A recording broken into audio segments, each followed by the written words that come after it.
একজন মস্ত বড় আল্লাহ পাকের ওলি, মস্ত বড় একজন বাদশাহ। যে বাদশাহ বুলাক বলে একটা দেশ ছিল, একটা শহর ছিল বুলাক। এই বুলাকের একজন জবরদস্ত বিখ্যাত একজন বাদশাহ, ওই বাদশাটার নাম হলো ইব্রাহিম বিন আদহাম, যিনি একজন মুসলমান, তবে ঈমানদার ছিল না। মুসলমান কিন্তু ঈমানদার ছিল না, বেঈমান ছিল। তো বুলাকের বাদশাহ এত বড় বাদশাহ ছিল, যার সোনার খাটে শুয়ে থাকতেন। কিসে? সোনার খাটে। উনি যে জামাটা পরতেন না, সেটা ছিল সোনার জামা। যে জুতোটা পরতেন, সে জুতোটা ছিল সোনার। উনি যে তরোয়ালটা ব্যবহার করতেন, ওই তরোয়ালটা ছিল সোনার। কি বাবা, উনি যে সিংহাসনটা বসতেন, ওটা ছিল সোনার। এবং ওনার যে আপনার 40,000 বর্ণনা এসেছে, 40,000 সেনাবাহিনী। ওই সেনাবাহিনীদের যে যুদ্ধ করার জন্য ঢাল লাগে, ঢাল, এক হাতে তরোয়াল, এক হাতে ঢাল, এই ঢালটা ছিল সম্পূর্ণ সোনার। এত বড় বাদশাহ, পৃথিবী বিখ্যাত বাদশাহ ইব্রাহিম বিন আদহাম। তো উনি নতুন বিয়ে করেছে, আলোচনা শুনে, নতুন বিয়ে করে একটা বাচ্চা হয়েছে। বাচ্চাটার বয়স মাত্র 6 মাস। কমাস 6 মাস। সুখ শান্তিতে সোনার খাটে রাজপ্রাসাদে শুয়ে আছে। গভীর রজনীতে হঠাৎ রাতের বেলা দেখছে যে ছাদের উপরে কে যেন ঘোরাফেরা করছে, চলাফেরা করছে। বাচ্চা তখন নিচের থেকে ঘুম ভেঙে বলছে, আরে কে রে, এত রাত্রির বেলা ছাদের উপরে কে? তা উপর থেকে আওয়াজ দিচ্ছে, বাচ্চা আমি। কে তুমি? ছাদের উপরে ঘুরছো? বলছে, বাচ্চা আমার একটা উট হারিয়ে গিয়েছে, আমি এই উটটা খুঁজতেছি। বাচ্চা ইব্রাহিম বিন আদহাম তখন বলে, আরে আহাম্মক, ছাদের উপরে কি আবার উট পাওয়া যায় নাকি? উট ছাদের উপরে উঠেছে, পাকমার খুঁজে পাচ্ছ না? তো উপর থেকে আওয়াজ দিচ্ছে, বাচ্চা ছাদের উপরে যদি উট না পাওয়া যায়, তা সোনার খাটে শুয়ে আল্লাহ পাওয়া যাবে? কথা বললেন না? ছাদের উপরে যদি উট না পাওয়া যায়, তা সোনার খাটে শুয়ে আল্লাহ পাওয়া যাবে? ইব্রাহিম বিন আদহাম বলে, হারা আমার মুখের উপরে কথা দাঁড়াতো, বোঝাচ্ছি বলে উঠে গিয়ে ছাদের উপরে খুঁজতে লাগলো। লাইট ফাইট মেরে দেখে চতুর্দিকে মাল নেই, পাওয়া যায়। মনটা খুব খারাপ, সারা রাত ঘুম হলো না। কে এমন করে বললো, অথচ আমি খুঁজলাম পেলাম না, আর এরকম একটা কথা আমার মুখের উপরে বলবে সাহস কি করে পেল? আমি একটা বাদশা, বুলাকের একজন বিখ্যাত বাদশা। সকালবেলা রাজ দরবারে আসলেন। রাজ দরবারে আসবে তো উনি যেখানে ওনার রাজ দরবার, যেখানে বিচার করে মন্ত্রীরা থাকে, উনি যে সিংহাসনে বসে, সোনার খাট, সোনার সিংহাসন, দেখছে সেই সোনার সিংহাসনে একটা পাগল বসে আছে। কে বসে আছে? পাগল। আর ওনার যা মন্ত্রী লেভেলের সৈন্য আছে, তারা সব দাঁড়িয়ে আছে, আর পাগলটা চুপ করে বসে আছে। বাদশা দূরের থেকে দেখে বলছে, আহাম্মক, আরে খাটে, চেয়ারে, সোনার চেয়ারে, আমার সিংহাসনে কেডা বসে আছে? আস্তে আস্তে গিয়ে বলছে, তুমি এখানে কেন? ফকির ব্যক্তিটা বলছে, পাগল ব্যক্তিটা বলছে, বাদশা অত রাগ করছেন কেন? অত রাগেন কেন? এই চেয়ারটা কার? আচ্ছা আমার চেয়ার। আচ্ছা বাদশা, তা তুমি যখন মরে যাবে এ চেয়ারে বসবে কেডা? তার সেখানে আমার ছেলে, সে যখন মরে যাবে তার ছেলে, সে মরে যাবে, তার ছেলে, সে মরে যাবে, তার ছেলে, সে মরে যাবে, তার ছেলে। তাহলে বাচ্চা দাঁড়াও, দাঁড়াও। আচ্ছা তোমার আগে কে ছিল? আচ্ছা আমার বাপ, তার আগে তার বাপ, তার আগে তার বাপ, তার আগে তার বাপ, তার আগে তার বাপ। তাহলে বাচ্চা দাঁড়াও। তাহলে তুমি বললে কেন চেয়ারটা আমার? যে চেয়ারের কোনো স্থায়িত্ব নেই, যে চেয়ারের কোনো স্থায়িত্ব নেই, চলতি আছে, চলতি আছে, চলতি আছে। আজকে আমার পকেটের টাকা, এখন এই আমার পকেটে টাকা আছে, টাকাগুলো সত্যি আমার তো? কথা বলে, আমার তো, তা আমার যদি হয় তাহলে আমার কাছে থাক না, আমি তো আবার আপনার কাছে দিয়ে দিচ্ছি, দোকানে দিয়ে দিচ্ছি, তেল কিনছি দিয়ে দিচ্ছি, মানুষকে দিয়ে দিচ্ছি, তাহলে টাকা যদি বলে আমার, সে ভুল বলবে না ঠিক ঠিক কথা বলো, ঠিক ভুল বলবে, সে ভুল বলবে। তো চেয়ারের কোনো স্থায়িত্ব নেই, যে চেয়ার চলতি আছে চলতি আছে চলতি আছে। বাদশা শোনো, ওটা কোনো স্থায়িত্ব না, এটা রাজদরবার বলে না, এটা একটা পান্থশালা বলে। কি বলে? বলে এটা কোনো রাজদরবার না গো, এটা একটা পান্থশালা। বলে থাকলো তোমার চেয়ার, বলে উঠে চলে যাচ্ছে। এখন বাদশা কাল রাত্রিবেলা ঘুমোয়নি, সে এক চিন্তা, আবার এই সকালবেলা রাজদরবারে ঢুকে ফকিরের এই কর্মকাণ্ড দেখে বাদশা বিরাট আকার রেগে গেছে। বাদশা বলছে ধর ধর ধর, বিয়াদব ফকির ধর ধর। বলে ফকির আস্তে আস্তে আস্তে আস্তে গুটি গুটি পায়ে হেঁটে যাচ্ছে, আর বাদশার সৈন্যরা দৌড়ে দৌড়ে দৌড়ে দৌড়ে ধরতে যাচ্ছে। এই বুঝি ধরে ফেললাম, কিন্তু ধরতে পারে না, এই বুঝি ধরে ফেললাম, কিন্তু ধরতে পারে না। সৈন্যরা হাঁপিয়ে যাচ্ছে, আর ও আস্তে আস্তে হেঁটেই যাচ্ছে। ইব্রাহিম বিন আদম নিজের চোখে সবকিছু উপলব্ধি করছে। ইব্রাহিম বিন আদম আর থাকতে পারলেন না, উনি এবার একটা উটের পিঠে, ঘোড়ার পিঠে সওয়ার হলেন। ওনার যে ঘোড়া ছিল, ওই আপনার কিনা দুরন্ত ভালো, সব থেকে হৃষ্টপুষ্ট ঘোড়া, ওই ঘোড়ার পিঠে সওয়ার হয়ে ওই ফকিরটাকে ধরতে যাবে। ও বাবাজি ভাই জানে না, ফকিরটা কোনো মতেই দৌড়ে যায় না, আস্তে আস্তে আস্তে আস্তে গুটি গুটি পায় হেঁটে হেঁটে চলে যায়। আর এদিকে ইব্রাহিম বিন আদম তার ওই ঘোড়াটা নিয়ে দুরন্ত গতিতে দৌড়ে যায়, কিন্তু তাও ঢুকতে পারে না। এই বুঝি ধরে ফেললাম। ও নওজওয়ানেরা, ঘোড়াটা একটা সময় দাঁড়িয়ে গেল, হাঁপিয়ে গেল, ও আর দাঁড়িয়ে গেল।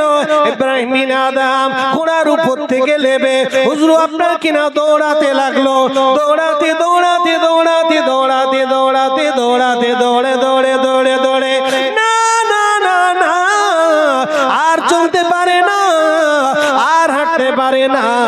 আর যখন চলতে পারে না, ওই সময় ইব্রাহিম বিন আদম বললেন, ও আল্লাহর বান্দা, কে গো বাবা আপনি? আপনার পরিচয় এখানে একটা বাদ দিয়ে যান, আপনার পরিচয় এখানে একটা বাদ দিয়ে যান। ওই সময় পাগল ব্যক্তিটা বলেছিল, ও ইব্রাহিম বিন আদম, আল্লাহ তোমার অর্থ দিয়েছে বলে অহংকারী করো না, তাকাব্বুরি করো না, নিজেকে বড়ায়িত্ব ভেবো না, নিজেকে বিরাট প্রভাবশালী মনে করো না। সময় থাকতে ইব্রাহিম আল্লাহর দিকে ফিরে এসো, সময় থাকতে ইব্রাহিম আল্লাহ মুখে হও। ও ইব্রাহিম মরতে হবে, ও ইব্রাহিম কবরে যেতে হবে, দুনিয়াতে চিরকাল কেউ বাঁচে না। ও ইব্রাহিম চলে এসো, আমার পরিচয় শুনতে চাচ্ছ? আমি অন্য কেউ না, আমি হলাম আল্লাহ পাকের একজন ফেরেশতা, আল্লাহ পাকের একজন ফেরেশতা, হযরতে খিজির আলাইহি ওয়াসাল্লাম। আমি হলাম হযরতে খিজির আলাইহি ওয়াসাল্লাম। বলে খিজির আলাইহিস সালাম বলে উদাও হয়ে গেল, উনি গায়েব হয়ে গেল। উনি যখন গায়েব হয়ে গেল, পাশে ইব্রাহিমের ভিতরে একটা কম্পমান শুরু হয়ে গেল। ইব্রাহিম বিন আদম নিজেকে একটা কাঁপুনি ভাব চলে আসলো।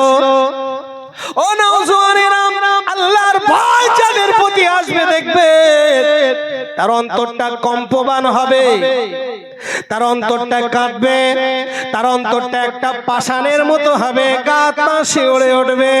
না না না না, ও মুরব্বি আব্বারা, ইব্রাহিম বিন আদম উনি ভয় এসে গেল। এত ভয় আমার আল্লাহ পাক পয়দা করে দিয়েছে। আমার আল্লাহ বলেছে, যে হেদায়েত চায় আমি আল্লাহ তাকে হেদায়েত দেই, আর যে হেদায়েত চায় না আমি আল্লাহ তাকে হেদায়েত করি না। ইব্রাহিম বিন আদম আল্লাহর ভয় ঢুকে গিয়ে না না না, উনি জাহান্নামের ভয় করতে লাগলেন, জাহান্নামের আগুনের ভয়ে কাঁদতে লাগলেন, কবরের ভয়ে কাঁদতে লাগলেন, হাসরের ভয়ে কাঁদতে লাগলেন, মিজানের ভয়ে কাঁদতে লাগলেন, ফুলসিরাতের ভয়ে কাঁদতে লাগলেন। আল্লাহর আযাবের ভয় যার ভিতরে চলে আসে, ওই মানুষটা আর মানুষ থাকে না গো বাবা। ওই মানুষটা কাঁদতে লাগে, দুনিয়া লাথি মারতে লাগে, দুনিয়া ছাড়তে লাগে। না না না না, ওই যে উনি চলতে লাগলেন আর পিছনে তাকায় না। রাজ দরবার আমার দরকার নেই, টাকা পয়সা দরকার নেই, সোনা দানা দরকার নেই, সোনার খাট দরকার নেই, সোনার চেয়ার দরকার নেই, সোনার টুপি দরকার নেই, সোনার জামা দরকার নেই, সোনা দানা অর্থ কিছুই আমার লাগবে না। হুজুর আমার হাঁটতে লাগলেন, আল্লাহর ভয় চলে আসলো, আল্লাহর ভয় চলে আসলো। চলতে চলতে চলতে চলতে কোথায় যাব আমি, কোথায় যাব আমি, যাব যাব যাব যাব যাব যাব দুনিয়ার প্রাসাদ, দুনিয়ার মানুষজন ছেড়ে আমি জঙ্গলে চলে যাব, বনবাসে চলে যাব। আমি জঙ্গলে চলে যাব, জঙ্গলে গিয়ে আল্লাহ জিকির করব, আল্লাহর প্রেমে মশগুল হব। আমার আল্লাহ, আমার আল্লাহ, আমার আল্লাহ, আমার আল্লাহ, আমার আল্লাহ, আমার আল্লাহ। এই পৃথিবীতে আল্লাহ ছাড়া কেউ নাই, এই পৃথিবীতে আমার আল্লাহ ছাড়া কেউ নাই। আল্লাহ আল্লাহ আল্লাহ করে বাকি জীবনটা আমি কাটিয়ে দেব। ওই চলে গেল, থাকলো সোনা দানা রাজ দরবার, বিবি বাচ্চা সব ছেড়ে হাঁটতে লাগলো। হাঁটতে হাঁটতে হাঁটতে হাঁটতে বেশ কিছু দূর যাওয়ার পরে দেখে একটা লোক চটের বস্তা গায়ে দেওয়া আছে। বাবাজি অসুবিধা হচ্ছে, চটের বস্তা। তো ওনাকে দেখে ইব্রাহিম বিন আদম বলছে, আচ্ছা মশাই, তোমার এই চটের জামাটা খুলে আমাকে দেবে? আর আমার গায়ে দেখছো সোনার জামা। কিসের জামা? সোনার জামা। আমার এই জামাটা আমি তোমাকে দেবো, আমার জামাটা তুমি নাও। আমার জামাটা বিক্রি করে খেলে তোমার 14 গোষ্ঠী বসে খাবে। একবার জোরে বলে। চটের বস্তাটা খুলে দিল, আর ইনি এনার সোনার জামাটা খুলে দিয়ে এনার গায়ে দিলেন, আর উনি ওনার চটের জামাটা খুলে ইনি গায়ে দিলেন।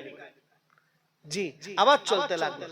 কিছু দূর যাবার পরে ওনার জুতোটাও দিয়ে দিলেন, দিয়ে একদম চটফট পরে পাগল বেশে দুনিয়ার মায়া মোহাব্বত লাতি মেরে ঝাঁটা মেরে ফেলে দিয়ে এবারে চলতে চলতে চলতে চলতে দেখেন একটা কুয়া, একটা কুয়া আছে, গুহা। গুহা আগের দিনে গুহা থাকতো, ওই গুহার ভিতরে হুজুর বলছে আমি ওখানে বসে একটু আল্লাহর ইবাদত করব। ওখানে বসে ওই কুয়ার ভিতরে হুজুর চলে গেলেন।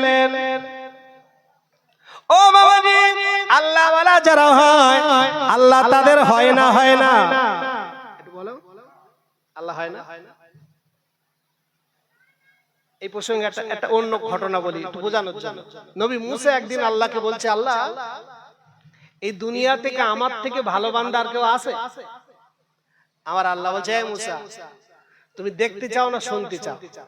তাহলে আল্লাহ আমি দেখতে চাই।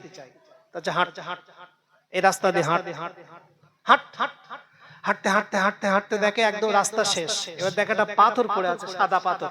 সংক্ষেপে বলছে, নবী মুসা বলছে, আল্লাহ সামনে তার কিছু নেই, পাথর। আচ্ছা তোমার হাতে যে লাঠি আছে না, আশাবাটি ছিল নবী মুসার কাছে, ওই লাঠিটা দিয়ে আঘাত করো পাথরে। উনি আল্লাহর হুকুম পেলেন, আঘাত করলেন। যে আঘাত করে দেখে পাথরটা দুটো ভাগ হয়ে গেছে। ভাগ হয়ে দেখে ওই পাথরের ভিতরে একজন বুজুর্গ, পাকা দাড়িওয়ালা, নুরানি চেহারা মানুষ, কি সুন্দর দেখতে, ওই পাথরের ভিতরে বসে হাতে তসবিহ নিয়ে আল্লাহ আল্লাহ আল্লাহ জিকির করছে। জোরে বলে। কোরআনের কথা বলছে, কোরআনের কথা। তা নবী মুসা দেখে অবাক। তা নবী মুসা তখন বলছে, ও আল্লাহর বান্দা, তা তুমি এখানে কত বছর আছো? তো বলছে 400 বছর। ক বছর আছে? 400 বছর। তা তুমি খাও কি? এই প্রশ্ন জাগবে না, তুমি খাও কি? আচ্ছা আল্লাহ আমাকে খাওয়ায়। জোরে বলে। তুমি ঘুমাও না? আচ্ছা আমার তো ঘুম না হলে কষ্ট হয় না? বলছে তুমি ঘুমাও না? বলছে হ্যাঁ। তো কি করে ঘুমাও? তো আল্লাহ আমাকে ঘুম পাড়ায়। জোরে বলে সুবহানাল্লাহ। তুই পেশাব পায়খানা? বলছে হ্যাঁ আল্লাহ করায়। জোরে বলে, জোরে বলে। পাথরের ভিতরে 400 বছর ধরে কে খাবিয়েছে? কে ঘুম পাড়িয়েছে? কে তাকে আরামায়েশ সব দিয়েছে? কে দিয়েছে? আল্লাহ 400 বছর ধরে নবী মুসা লজ্জিত হয়ে গেল। নবী মুসা বলছে, আল্লাহ আমি বুঝতে পারিনি। আমার আল্লাহ বলে, এই মুসা, আমি আল্লাহ সব পারি, আমি আল্লাহ সব পারি। নিজেকে অত পণ্ডিত ভেবো না, নিজেকে অত মোড়ল ভেবো না, নিজেকে অত আমলকারী ভেবো না। পৃথিবীতে ওই ব্যক্তিটা হলো শ্রেষ্ঠ যে নিজে কমজোরি ভাবে, অপরকে ভালো ভাবে। জোরে বলে। আর আমরা দুদিন নামাজ পড়ে অনেকে অহংকার করে। একটু নামাজ কালাম যারা পড়ে আর যারা পড়ে না, এটা মশলা বলে দেই এর ফাঁকে, যারা নামাজ কালাম পড়ে আর যারা পড়ে না, এই যে কটা পড়ে ওদেরকে দেখে আপনাদের কিরম মনে হয়? যে সব গুনাহগার আর আমরা ভালো। বলো বলো, ওদেরকে দেখে কি মনে হয়? মনে একটু অহংকার হয় যে আমি আল্লাহর ইবাদত করি, আল্লাহ নামাজ কালাম পড়ি, আমি আল্লাহর কাছে শ্রেষ্ঠ। এইটা যদি মনে করো তুমি গোল্লাই গেলে। কথা বললে না? যদি তুমি এটা মনে করো তুমি গোল্লাই গেলে। আল্লামা ইকবাল বলেছেন, আল্লামা ইকবাল বলেছেন কত সুন্দর কথা, আমি ওই ইবাদতে ঘৃণা করি, আমি ওই নামাজে ঘৃণা করি যে নামাজ পড়ে নিজেকে মনে করি আমি বিরাট হ্যাপি, আমি বিরাট আল্লাহর কাছে ভালো, আমি বিরাট ইবাদত করি, আর মানুষ মনে হয় কিচ্ছু করে না। এরকম ভাবা একজন ইমানদারের কাম্য না। ইমানদারের কাম্য মনে হবে আমি খারাপ, ওই ভালো। তবে হ্যাঁ, আমার কথার দ্বারা ওকে হেদায়েত করব। আসো ভাই নামাজ পড়ি, নামাজ পড়তে হবে, ওর প্রতি হিংসা অহংকার দেখিয়ে না। তো যেটা বলছিলাম, আবাদার ইমানদারেরা, সোনামানিকেরা, আল্লাহর ওলি ইব্রাহিম বিন আদম ওই কুয়ার ভিতরে চলে গেল। চটের বস্তা গায়ে দিয়ে, চটের বস্তা ভরে ওই কুয়ার ভিতরে বসে একটা তসবিহখানা নিয়ে আল্লাহ আল্লাহ জিকির করতে লাগলো। তাহাজ্জুদের নামাজ পড়তে লাগলো, ইশরাকের নামাজ পড়তে লাগলো, 5 ওয়াক্ত নামাজ পড়তে লাগলো, আবির নামাজ পড়তে লাগলো। আল্লাহর ইবাদত করতে করতে করতে করতে করতে করতে হুজুর আমার ওই কুয়ার ভিতরে 12টা বছর কাটিয়ে দিল। 12 বছর কুয়ার ভিতরে কাটিয়ে দিয়েছে। 12 বছর পরে আব্বাজান ইমানদার সোনামানিকেরা শুনলে অবাক হয়ে যাবেন বাবা। ওই কুয়ার ধার দিয়ে একটা রাস্তা আছে বাবা, ওই রাস্তা দিয়ে একদল ব্যবসায়িক বণিক, একদল ব্যবসায়িক বণিক ওই রাস্তা দিয়ে যাচ্ছিল। হঠাৎ রাস্তার ধার দিয়ে যাচ্ছে, একজন মানুষের নাকে একটা জান্নাতি মিশকে আম্বারের সেন্ট চলে আসে। ওরা বলা বলি করতে লাগলো, ওরে দাঁড়াও দাঁড়াও, এখান থেকে একটা জান্নাতি খুশবু আসছে, এখান থেকে একটা জান্নাতি ঘ্রাণ আসছে, এখান থেকে মিশকে আম্বারের আতরের সুগন্ধি আসছে। ওরে দাঁড়াও দাঁড়াও, সবাই দাঁড়িয়েছে।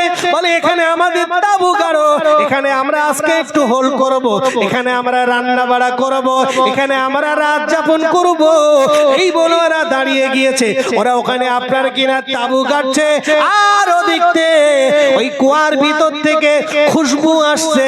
খুশবু এরা খুঁজতেছে, খুঁজতে খুঁজতে খুঁজতে খুঁজতে ওই কুয়ার ভিতরে চলে গেল। দেখা গেল কুয়ার ভিতরে একজন বুজুর্গ চটের বস্তা গায়ে দিয়ে আল্লাহর নামাজে মশগুল। ওই বণিকগুলো বলতে লাগলো আসসালামু আলাইকুম। ভিতর থেকে আওয়াজ দিচ্ছে ওয়ালাইকুমুস সালাম।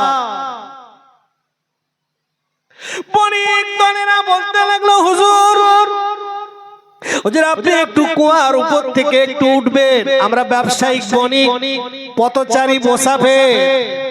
হুজুর আপনি একটু কুয়ার উপর থেকে ওঠেন, হুজুর আপনার সাথে একটু মুসাফা করব। ও নওজওয়ানেরা, যুবকেরা, আল্লাহর ওলি ইব্রাহিম বিন আদম হুজুর আমার কুয়ার উপর থেকে উঠলেন। কুয়ার উপর থেকে যেমন উঠলো, এরা মুসাবাই লাইন দিতে লাগলো, মুসাবাই লাইন দিতে লাগলো।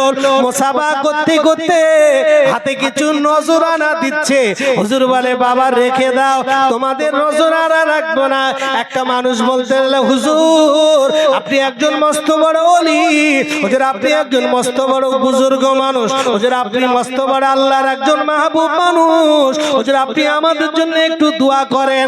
একজন মাথার টুপি খুলে বলে হুজুর একটু ফু দেন, হুজুর একটু মাথায় ফু দেন, হুজুর আপনি একজন আল্লাহর ওলি, হুজুর আপনি আল্লাহর একজন মাহবুব বান্দা, আল্লাহর ওলি ইব্রাহিম বিন আদম বলে বাবারা, এ বাবা ছেলেরা, এই পৃথিবীর জমিনে সব থেকে যদি খারাপ ব্যক্তি কেউ থাকে সেটা হলাম আমি ইব্রাহিম।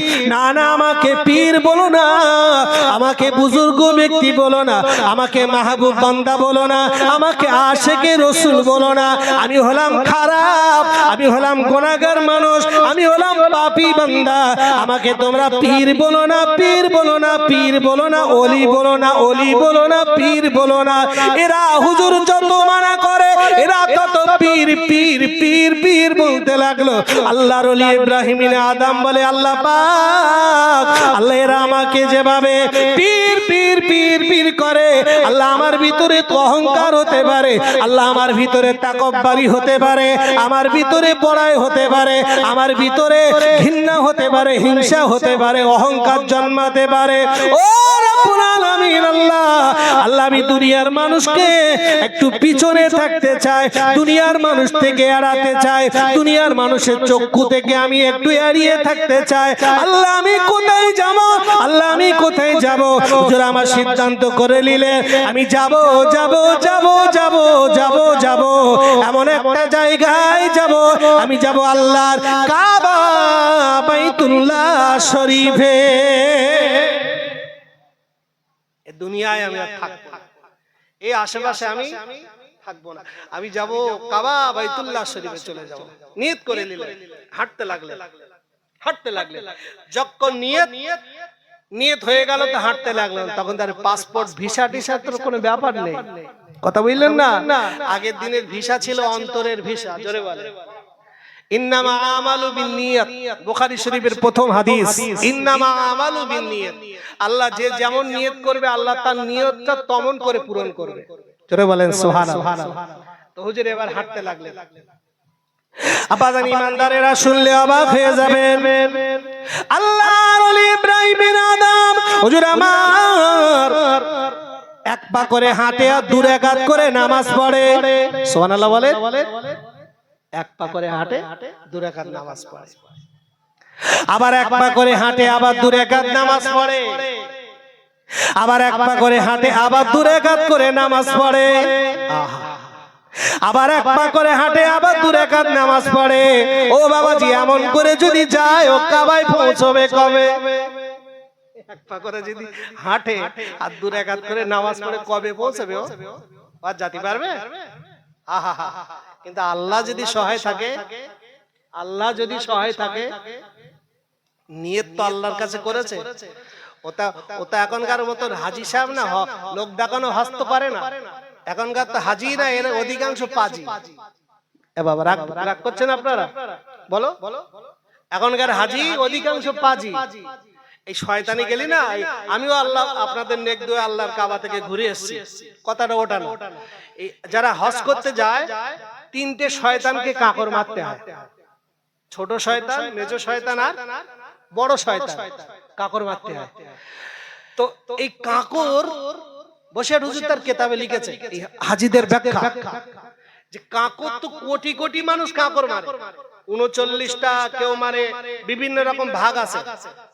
তো এতগুলো মানুষ যদি কোটি কোটি মানুষ কাকড় মারে, তা কাকড় পাহাড় হয়ে যাবে, হবে না? হবে না, হবে না, হবে না। তো আজকে হাজি সাহেব কাকড় মারছে, 3 দিন কাকড় মারতে হয়। আজকে দেখছে যে পাথরটার যে লোড ক্ষমতা, মনে করেন এই পর্যন্ত কানায় কানায়, আর লোড লবার জায়গা নেই। তো আজকে হাজি সাহেব দেখছে কানায় কানায় হয়ে গেছে। হাজি সাহেব চিন্তা করছে যে কালকে তো কাকড় মারা হবে, তাহলে এই কাকড় গুলো যাবে কোথায়? সৌদি সরকার কি কাপড়গুলো সরিয়ে নেয়? বলবেন না। লোক ধরা আছে না। তাই কাঁকড়গুলো পরের দিনকে কাঁকড় যে মারা হবে, কাঁকড়গুলো যাবে কোথায়?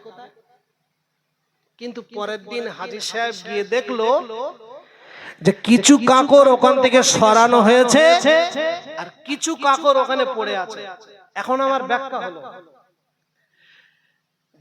যাদের কাঁকড়গুলো ওখানে পড়ে আছে তারাও শয়তানকে কাঁকড় মেরেছে। আর যে কাঁকড়গুলো সরানো হয়েছে মানে আল্লাহর ফেরেশতারা ওই কাঁকড়গুলো আল্লাহর জান্নাতে নিয়ে গেছে। জোরে বলে আল্লাহর জান্নাতে নিয়ে গেছে। জি, এখন কোন হাজী সাহেবের কাঁকড় জান্নাতে গেছে? বলো বলো, কোন হাজী সাহেবের কাঁকড় জান্নাতে গেছে? যার টাকা বেশি, যার টাকা বেশি না, যার গ্রামের লোক বিরাট লোকজন খাইয়ে গেছে, সে তার কাঁকড়টা জান্নাতে গেছে। আর কোন হাজী সাহেবের কাঁকড় ওই ওখানে জামরায় আকবার শয়তানের গোড়ায় পড়ে আছে? কোন হাজী সাহেব? হ্যাঁ, ব্যাখ্যা দিয়েছে বৈশাখ হুজুর। ওই হাজী সাহেব, যে হাজী সাহেবের নিয়ত আছে যে আমার তো অনেক টাকা হয়েছে, সব জায়গায় তো ঘুরে আসলাম, তো একটু হজ করে আসি। হজে না গেলে লোকে আমাকে খারাপ বলবে, হজে না গেলে লোকে আমাকে চামার বলবে, চিটিংবাজ বলবে। শেষ বয়সে অনেক জায়গা তো গেলাম, একটু হজ পাক থেকে ঘুরে আসি, লোকে আমাকে হাজী সাহেব বলে ডাকবে, একটা ডিগ্রি আমার বেড়ে যাবে। ও বাবাজি ভাই জানেরা, এইরকম নিয়ত যারা আল্লাহর কাবায় গিয়েছে আর শয়তানকে কাঁকড় মেরেছে, ওদের কাঁকড়গুলো ইবলিস শয়তানের গোড়ায় পড়ে আছে।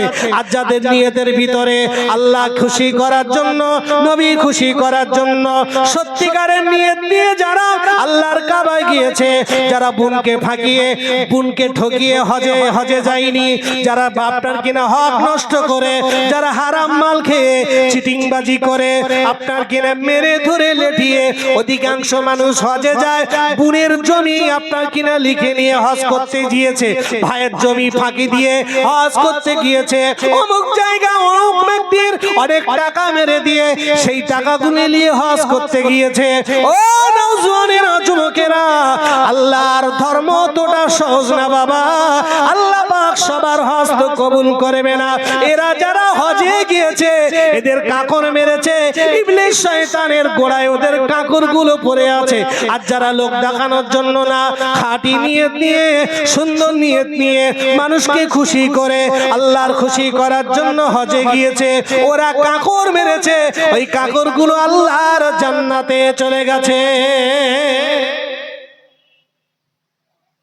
ও নওজোয়ানেরা, যুবকেরা, আল্লাহর ওলি ইব্রাহিম বিন আদহাম হুজুর আমার এক রাকাত এক পা করে যায়, দুই রাকাত নামাজ পড়ে, আবার এক পা করে যায়, আবার দুই রাকাত নামাজ পড়ে, আবার এক পা করে যায়, আবার দুই রাকাত নামাজ পড়ে, আবার এক পা করে যায়, আবার দুই রাকাত নামাজ পড়ে, আবার এক পা করে যায়, আবার দুই রাকাত নামাজ পড়ে।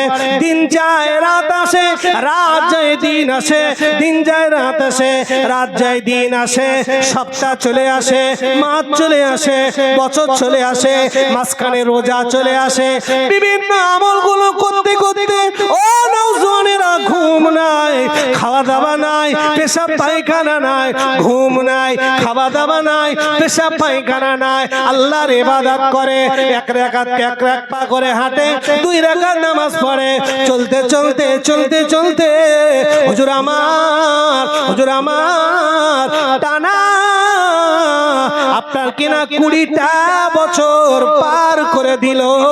20 বছর চলতে লাগলো, 20 বছর হয়ে গেল, 20 বছর যখন হয়ে গেল, 20 বছর যখন হয়ে গেল, এখনো আল্লাহর কাবায় পৌঁছতে পারিনি গো, এখনো আল্লাহর কাবা বাইতুল্লাহ শরীফে পৌঁছাতে পারিনি, এখনো আল্লাহর কাবা পৌঁছাতে পারলো না। 20 বছর ধরে হাঁটতে লাগলো। ইব্রাহিম বিন আদমের পাগুলো ফেটে গিয়েছে, দরদর দরদর করে রক্ত বার হয়, খুন বার হয়, আর পা চলতে পারে না, আর হাঁটার ক্ষমতা নেই, বয়স হয়ে গিয়েছে, খাওয়া দাওয়া নাই, ঘুম নাই, আরাম বিশ্রাম কিছুই নাই বাবা। হুজুর আমার চলতে চলতে আর চলতে পারে না, আর হাঁটতে পারে না, একটা জায়গায় বসে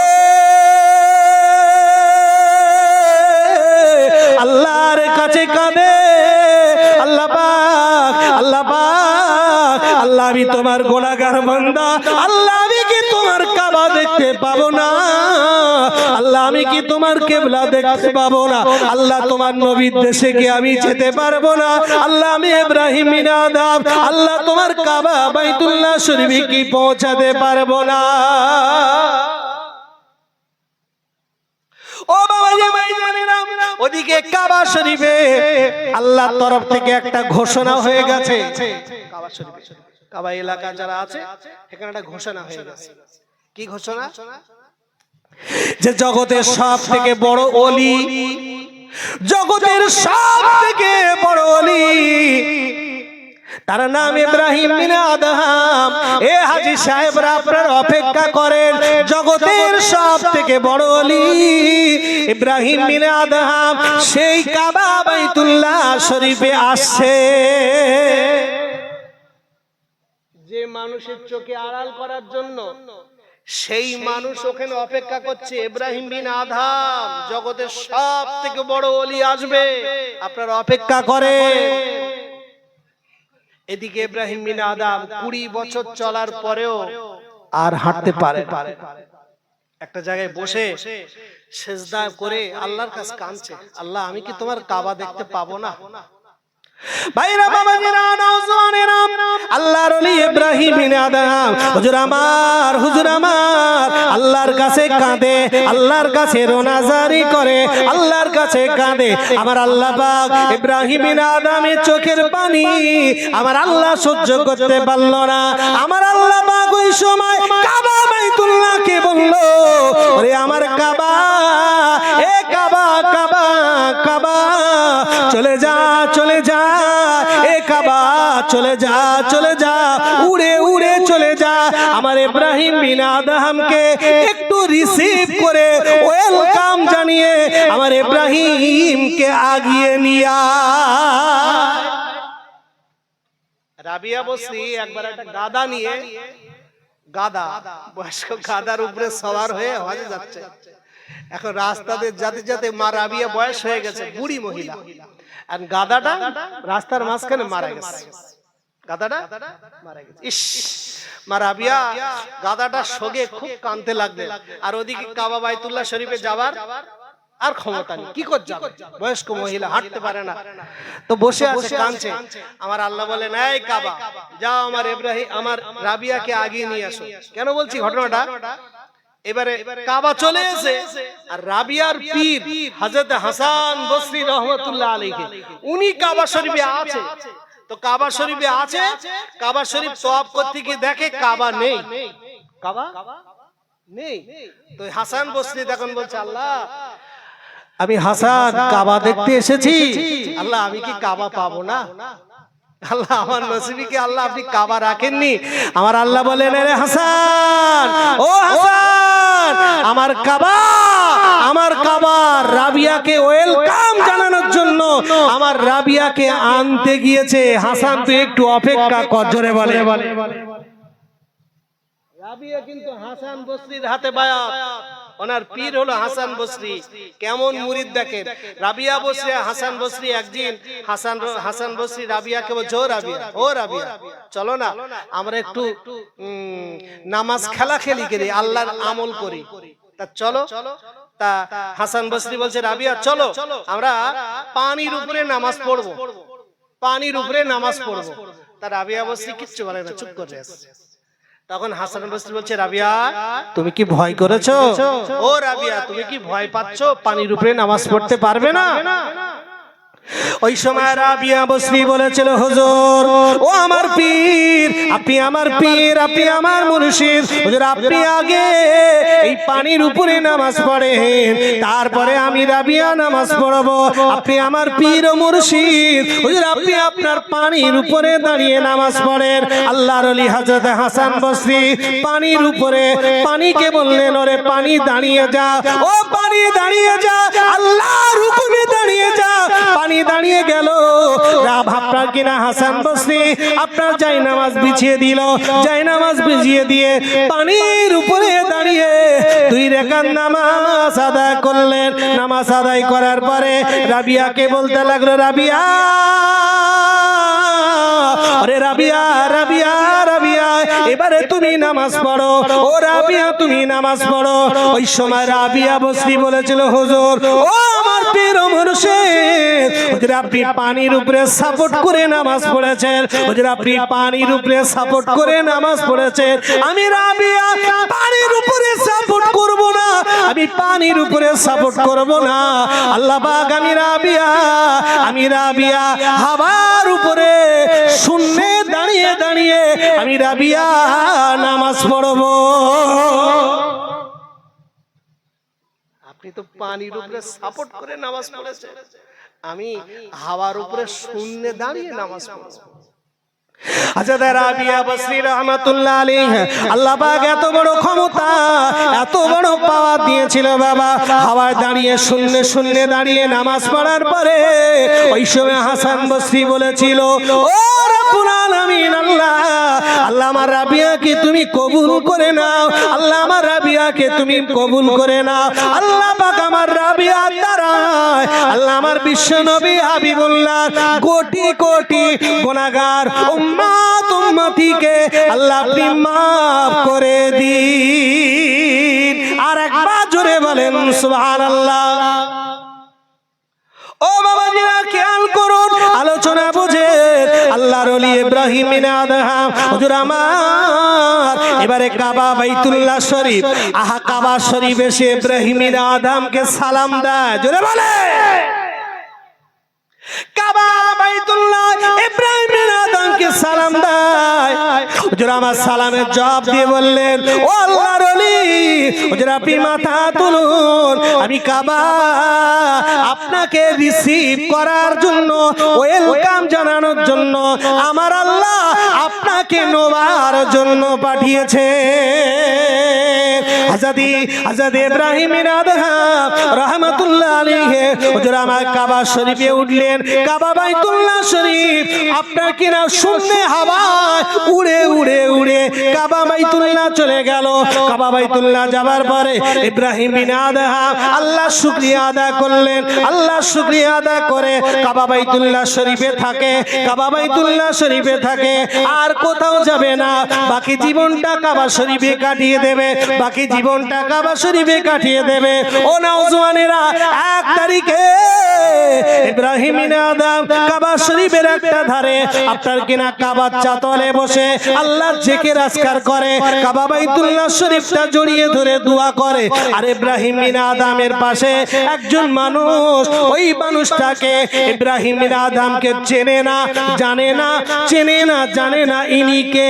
তো ওনাকে জিজ্ঞাসা করছে, ও দরবেশ তুমি কি বলতে পারো জামানার সবথেকে বড় ওলি ইব্রাহিম বিন আদহাম তিনি কি কাবা শরীফে কি এসেছেন? তিনি কি এখানে এসেছেন না এখনো আসতে পারেননি? তিনি তার জন্য আমি অপেক্ষা করি। ইব্রাহিম বিন আদহাম বলে, কেন উনি কি বিরাট আল্লাহওয়ালা ব্যক্তি? তা বলে, বলো কি, উনি তো জামানার শ্রেষ্ঠ বুজুর্গ, শ্রেষ্ঠ ওলি বান্দা। ওই সময় ইব্রাহিম বিন আদহাম বলে, আরে মশাই তুমি জানো না ও একটা পাক্কা চিটিংবাজ। নিজেই বলছে, তুমি জানো না ওই ইব্রাহিম খুব খারাপ মানুষ, ইব্রাহিম খুব বাজে মানুষ। এখন ও ভাই সারা এলাকা কাবা শরীফের চত্বরে খবর হয়ে গেছে ইব্রাহিম বিন আদহাম জামানার সবথেকে শ্রেষ্ঠ ব্যক্তি, বুজুর্গ ব্যক্তি। এখন তার সম্পর্কে যদি খারাপ কথা বলে, আমার দিকে একটু তাকান, তার সম্পর্কে যদি একটু খারাপ কথা বলে রাগ হবে না? হবে না? একবারে মারবে, ইব্রাহিম বিন আদহামকে মারবে। লোকজন জড় হয়ে গেল। অন্যান্য লোকজন এসে বলছে, আরে কি হলো মারছো কেন? তা বলছে এই লোকটা ইব্রাহিম বিন আদম সম্পর্কে বাজে বাজে মন্তব্য করছে, এত বড় সাহস মারতে যাবে। ইব্রাহিম বিন আদম তখন বলছে, আরে দাঁড়াও, তোমরা যে মারছো তোমরা জানো কাকে মারছো? আচ্ছা, কে আপনি? তা বলছে, শোনো, তোমরা যে বুজুর্গ ব্যক্তিটার জন্য অপেক্ষা করছো, যে পাগলের জন্য তোমরা অপেক্ষা করছো, আমি হলাম সেই বুজুর্গ আল্লাহওয়ালা। জোরে বলে, জোরে হবে না, চিল্লে হবে না। আল্লাহওয়ালা যারা হয় না তারা অত ফ্যাক চায় না, তারা কি লাভালাভি করে। আল্লাহওয়ালা যারা হয় তারা গোপনে থাকে, তারা যখন জাহির হয় আল্লাহ তখন তাদের তুলে নেয়, শোনে ঘটনা শোনে। তো এবার জাহির হয়ে গেছে, কি হবে? তো হুজুরের হাত ধরে এবার তওবা করলে, হুজুর আমাদের ভুল হয়ে গেছে, হুজুর মাফ করে দেন, হুজুর বায়াত করে নেন। ইব্রাহিম বিন আদম তখন বলছে, আল্লাহ, যে মানুষের চোখকে আড়াল করার জন্য এত বছর হেঁটে হেঁটে তোমার কাবায় আসলাম, এখানে এসে সেই মানুষটা কি আর করবে, কোথায় যাবে, বয়স হয়ে গেছে, আল্লাহ আমার গুনাহ মাফ করে দিও, আল্লাহ বাকি জীবনটা আমি এখানেই কাটিয়ে দেবো, এই বলে কাবার চাতওয়ালে থাকে। শোনে, কাবার চাতওয়ালে থাকে, আর দিনের বেলা এদিক সেদিক একটু ঘোরাফেরা করে, রাত যা হয় তাহাজ্জুদের নামাজ, যত ইবাদত বান্দিগি কাবার চাতওয়ালে থাকে, মাঝে মধ্যে সময় মতো একটু বাইরের দিকে যায়। কথা বুঝেছে?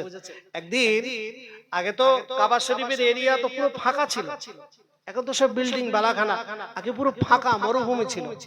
তো একদিন দেখছে যে রাতের বেলা আসমানে কালো মেঘ উঠেছে, প্রচন্ড ঝড় বৃষ্টি শুরু হয়ে গেছে। কাবা শরীফের চাতওয়ালে মানুষ দাঁড়াবার মতো ক্ষমতা নেই, এত গতিবেগে ঝড়, এত তুফান সাইক্লোন হচ্ছে, যেমন ঝড় সেই পরিমাণ বৃষ্টি, শিলাবৃষ্টি শুরু হয়ে গেছে। ইব্রাহিম বিন আদম চতুর্দিকে খেয়াল করে দেখলেন যে কাবার চাতওয়ালে কেউ নেই, একমাত্র আমি ইব্রাহিম বিন আদম ছাড়া আর কেউ নেই। উনি কাবার গিলাফ ধরে দাঁড়িয়ে আছে, চতুর্দিকে খেয়াল করে দেখলেন কেউ নেই, ময়দান ফাঁকা। ঠিক ওই মুহূর্তে গভীর রজনী ইব্রাহিম বিন আদম একটা বুদ্ধি খরচ করলেন। উনি আস্তে আস্তে কাবা শরীফের যে দরজা আছে, আমরা হাদিস শরীফের ভিতরে পড়েছি, কাবা শরীফের দরজা ধরে দোয়া চাইলে আল্লাহ তার দোয়াটা কবুল করে। বলবেন না? উনি আস্তে কাবা শরীফের দরজার কাছে গিয়েছে, দরজার কাছে গিয়ে দরজাটা ধরে এবার আল্লাহর কাছে দোয়া করছে। আল্লাহর ওলি ইব্রাহিম বিন আদম হুজুর আমার কাবা শরীফের দরজা ধরে, কাবা বাইতুল্লাহ শরীফের দরজাখানা ধরে হুজুর আমার কাঁদতে লাগলো, চোখের পানিটা ফেলে কাঁদে, আল্লাহর কাছে রোনাজারি করে, ও রব্বুল আলামিন আল্লাহ, ও রব্বুল আলামিন আল্লাহ, আল্লাহ আমি আপনার বান্দা ইব্রাহিম, আল্লাহ পাক, আল্লাহ আপনি একটা বার রহমতের দৃষ্টিতে, আল্লাহ পাক আপনি একটা বার তাকিয়ে দেখুন, আল্লাহ আপনার কাবা শরীফে কেউ নাই, আয় আল্লাহ ঝড় তুফানে বৃষ্টি কেউ নাই, আল্লাহ গভীর রজনীতে, আল্লাহ আমি তোমার বান্দা, আল্লাহ কাবা শরীফের দরজা ধরে তোমার কাছে দোয়া চাইছি, আল্লাহ ও রব্বুল আলামিন আল্লাহ, আমি ইব্রাহিম সত্যি যদি আপনার ওলি হয়ে থাকি, সত্যি যদি আপনার মাহবুব বান্দা হয়ে থাকি, আল্লাহ আমি ইব্রাহিম আল্লাহ রাতের বেলা আপনার কাছে একটা দাবি করতে চাই, আপনার কাছে একটা আবদার রাখতে চাই, আল্লাহ আপনার বান্দার আবদারটা আল্লাহ আপনি একটা বার কবুল করে নেন। আল্লাহ পাকের ওলি ইব্রাহিম বিন আদম বলতে লাগলো, ও রব্বুল আলামিন আল্লাহ, আল্লাহ আপনার যে ওলি বান্দাদের খাতা আছে, ওলি বান্দাদের যে লিস্ট করা আছে, ওই লিস্টটা আমি ইব্রাহিম বিন আদম আল্লাহ আমি নিজে চোখে দেখতে চাই, আল্লাহ আমি নিজে চোখে দেখতে চাই, আল্লাহ আমি সত্যি তোমার ওলি না কেমন ওলি, কয় নম্বর ওলি, আল্লাহ আমি কি জামানার শ্রেষ্ঠ বুজুর্গ, আল্লাহ আমি একটু দেখতে চাই। আমার আল্লাহ পাক ইব্রাহিমের দোয়াটা কবুল করে নিল। আল্লাহ ফেরেশতাদেরকে বলে বলে দিল, ও ফেরেশতারা যাও, চলে যাও, আমার ইব্রাহিমের কাছে চলে যাও, খাতাটা নিয়ে চলে যাও, আমার ইব্রাহিমকে নিজের চোখে দেখিয়ে দাও। আল্লাহর ফেরেশতারা চলে আসলো। আল্লাহর ফেরেশতারা চলে এসে ইব্রাহিম বিন আদমকে খাতার লিস্টটা ধরিয়ে দিল। ওলি বান্দার যে খাতার লিস্ট আছে, ওই লিস্টে হুজুর আমার নিজের চোখে দেখলো 1 নম্বরে আল্লাহর ওলি ইব্রাহিম বিন আদমের নাম জামানার সব থেকে শ্রেষ্ঠ ওলি হয়ে গেল। নিজের চোখে দেখে নিল, রাত গভীর রজনী। জি, এই হলো ইব্রাহিম বিন আদম। আল্লাহ এমন হেদায়েত করেছে, জগতের ওলি হয়ে গেছে, শ্রেষ্ঠ ওলি। জোরে বলে মহব্বতে হবে না, চিল্লে হবে না।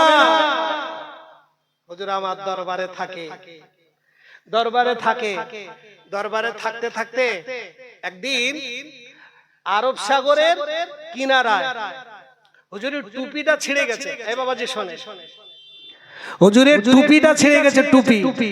এটা একটু শেষ পর্যন্ত শুনে যান। তো হুজুর ওই সুই দিয়ে টুপি সেলাই করছে।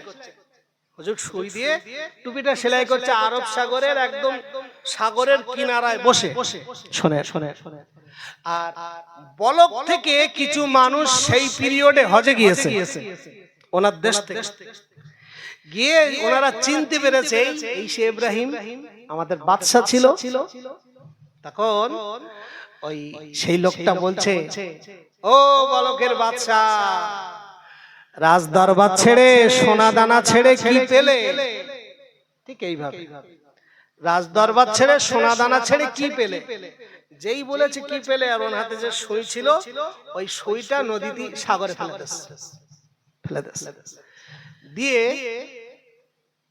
ইব্রাহিম বিন আদম বলছে, সমুদ্রের মাছেরা, আল্লাহর হুকুমে আমি যে সুইটা ফেলেছি ওই সুইটা তুলে নেয়। এইবার বাপ আল্লাহ পাক পরীক্ষা করার জন্য মাছেরা চাঁদির সুই, চাঁদি, হিরে, মণি, মুক্তা, সোনা তুলছে মুখ উঁচু করে। আল্লাহর ওলি ইব্রাহিম বিন আদম বলছে, আল্লাহ, ও রব্বুল আলামিন, আল্লাহ, আল্লাহ, আমি যে সোনায় লাথি মেরেছি ওই সোনা আমাকে দিও না। আল্লাহ, আমি ইব্রাহিম যে সুইটা ফেলে দিয়েছি ওই সুইটাই আল্লাহ আপনি তুলে দেন। বলার সঙ্গে সঙ্গে আমার আল্লাহ পাক মাছেদের হুকুম করে দিল, ও সমুদ্রের মাছেরা, আমার ইব্রাহিম যে সুইটা ফেলেছে ওই সুইটা আমার ইব্রাহিমকে দিয়ে দাও। মাছেরা ওই সুইটা তুলে দিল। ইব্রাহিম বিন আদম বলতে লাগলো, ও বলকের লোকেরা, দেখো আমি রাজ দরবার সোনা দানা ছেড়ে কি পেয়েছি না পেয়েছি তুমি নিজের চোখে দেখে না, নিজের চোখে দেখে না। বাবাজি, ইব্রাহিম বিন আদম মদিনা শরীফের একটা মসজিদে গিয়েছে, গ্রাম এলাকা ঢুকে গেছে। গ্রামের এলাকায় ঢুকে গিয়েছে, একটা মসজিদে গিয়েছে, এশার নামাজ পড়বে। আর ওই মসজিদে রাত্রে বেলা আল্লাহ আল্লাহ জিকির করবে, ইবাদত করবে সারা রাত। হুজুর আমার মসজিদে বসে আছে, এশার নামাজ পড়লেন জমাতে। নামাজ পড়ার পরে বাকি নামাজগুলো পড়লেন। বাকি নামাজ পড়ে এবার দরুদ পড়ছে, জিকির আজকার করছে। মসজিদের যে মুয়াজ্জিন আছে, মাতল্লি সাহেব বলে দিয়েছে রাতের বেলা মসজিদে তালা মারতে হবে, মসজিদে তালা মারতে হবে। এইবার মুয়াজ্জিন সাহেব দরবেশ তো, আরে অচেনা মানুষ, বয়স্ক মানুষ, মাথা হ্যাট করে আল্লাহ আল্লাহ আল্লাহ আল্লাহ করেই যাচ্ছে। আর মুয়াজ্জিন চুপ করে দাঁড়িয়ে আছে।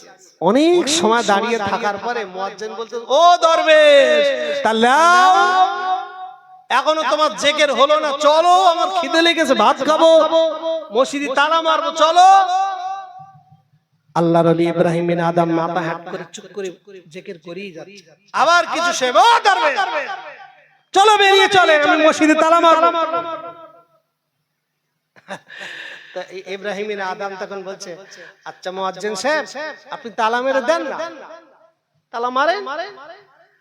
আমি ভিনদেশী মানুষ, মুসাফির মানুষ, তা আমি একটা দিন আপনাদের মসজিদে একটু থাকি না, আমি কি এখানেই থাকবো, আমি এখানেই থাকবো, আপনি তালা মেরে দেন। বলছে না, এ মসজিদে অনেক কিছু চুরি টুরি হয়ে যায়, সব টাকা পয়সা আছে, মাইক টাইক আছে, এটা ওটা আছে, ঘড়ি ফড়ি সব চুরি ফুরি হয়ে যাবে। না না, আপনি চলেন তো, চলেন চলেন, তালা মারবো, চলেন চলেন বলে দুচ্ছাই করছে। আর ইব্রাহিম বিন আদম চুপচাপ বসে আছে। শেষ বেশ মুয়াজ্জিন কি করলো, হাতটা ধরে হিড়ি হিড়ি করে টেনে একদম মেন গেট আছে, গেটের সিঁড়ি আছে, ওই সিঁড়ির কাছে এনে ফেলেছে। ফেলে আর দেশে একটা ধাক্কা, একটা ধাক্কা মেরেছে। যেই ধাক্কা মারলো, সিঁড়ির একটা ধাপে পড়ে গেছে। একটা ধাপে যেই পড়লো, সঙ্গে সঙ্গে ইব্রাহিম বিন আদম একবার মুস্কে মুস্কে হাসলেন, একবার জোরে বলেন সুবহানাল্লাহ। মুয়াজ্জিন একটু ভয় লেগে গেছে, যে ধাক্কা মারলাম, ও রাগ করবে কি, দুঃখ পাবে কি, আর হাসতেছে। আবার একটা ধাক্কা দিল। যেই ধাক্কা দিল, দ্বিতীয় নম্বর সিঁড়িতে পড়লো। আবার উনি একটু হেসে ফেললেন। আবার একটা ধাক্কা মারলো, 3 নম্বর সিঁড়িতে বললেন। আবার হুজুর হেসে ফেললেন। আবার একটা ধাক্কা দিলেন, 4 নম্বর সিঁড়িতে বললেন। আবার হুজুর হেসে ফেললেন। আবার একটা ধাক্কা দিলেন, 5 নম্বর সিঁড়িতে বললেন। হুজুর আবার হেসে ফেললেন। আবার একটা ধাক্কা দিলেন, 6 নম্বর সিঁড়িতে বলল। হুজুর আবার হেসে ফেলল। আবার একটা ধাক্কা দিল, 7 নম্বরে পড়লো। এবারও হুজুর হেসে ফেলল। আবার একটা ধাক্কা দিল, 8 নম্বর সিঁড়িতে বলল। আবার হুজুর হেসে ফেলল। আবার একটা ধাক্কা দিল, 9 নম্বর সিঁড়িতে যেই পড়েছে, হুজুর এবারে একটু কেঁদে ফেলেছে। এবারে একটু কেঁদে ফেলেছে। তখন মুয়াজ্জিনের ভিতরটা দেখতে কাঁপছে, কি হচ্ছে, এ কি ব্যাপার রে, এ কি ব্যাপার, কাঁদছে কেন? মানুষ তো, মানুষের মনে তো মায়া দয়া আছে। তখন বলছে, ও দরবেশ, ও দরবেশ, তা একটা কথা বলবো। আচ্ছা বলো। আচ্ছা, আমি যখন তোমাকে 1ম নাম্বার সিঁড়িতে ফেলে দিলাম, তুমি হাসলে, 2য় নম্বর, 3য় নম্বর, 8 বার তুমি হাসলে, কিন্তু দরবেশ যখন 9 বারের মাথায় তোমাকে ফেলে দিলাম, তখন তুমি কাঁদলে কেন? আব্বাজান শুনলে অবাক হয়ে যাবেন। আল্লাহওয়ালা যারা হয়, আল্লাহর আশিক বান্দা, প্রেমিক বান্দা যারা হয়ে যায়, ওই সময় ইব্রাহিম বিন আদম বলেছিল, ও বাবা দরবেশ, তুমি যখন আমাকে 1ম নাম্বার সিঁড়িতে ধাক্কা মারো, আমি দেখতে পাই আল্লাহ পাকের সব থেকে বড় জান্নাত, জান্নাতুল ফেরদাউসে আমি চলে গেছি।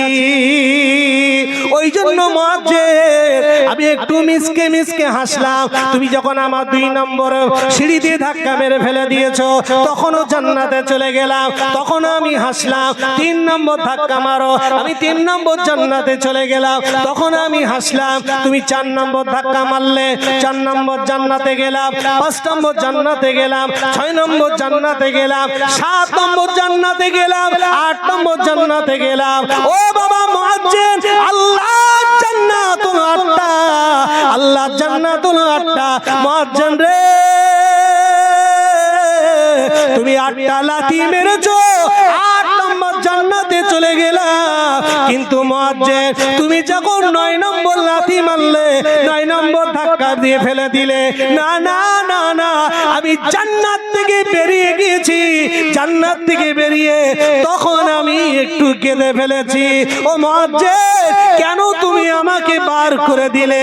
এই জন্য মুয়াজ্জিন আমি 9 নম্বরের মাথায় কেঁদে ফেললাম। মুয়াজ্জিন অবাক হয়ে গেল।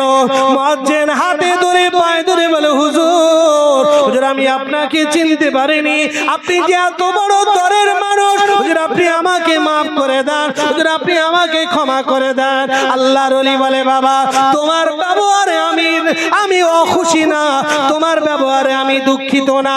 বাবারা তুমি যেটা করেছো ভালোর জন্য করেছো। মুয়াজ্জিন তখন বলে, হুজুর এই নেন আপনি চাবি নেন, সারা রাত এই মসজিদে আপনি জিকিরে মশগুল হয়ে যান। এই হলো ইব্রাহিম বিন আদম। সোনা দালা লাথি মেরে কিছু পেয়েছে?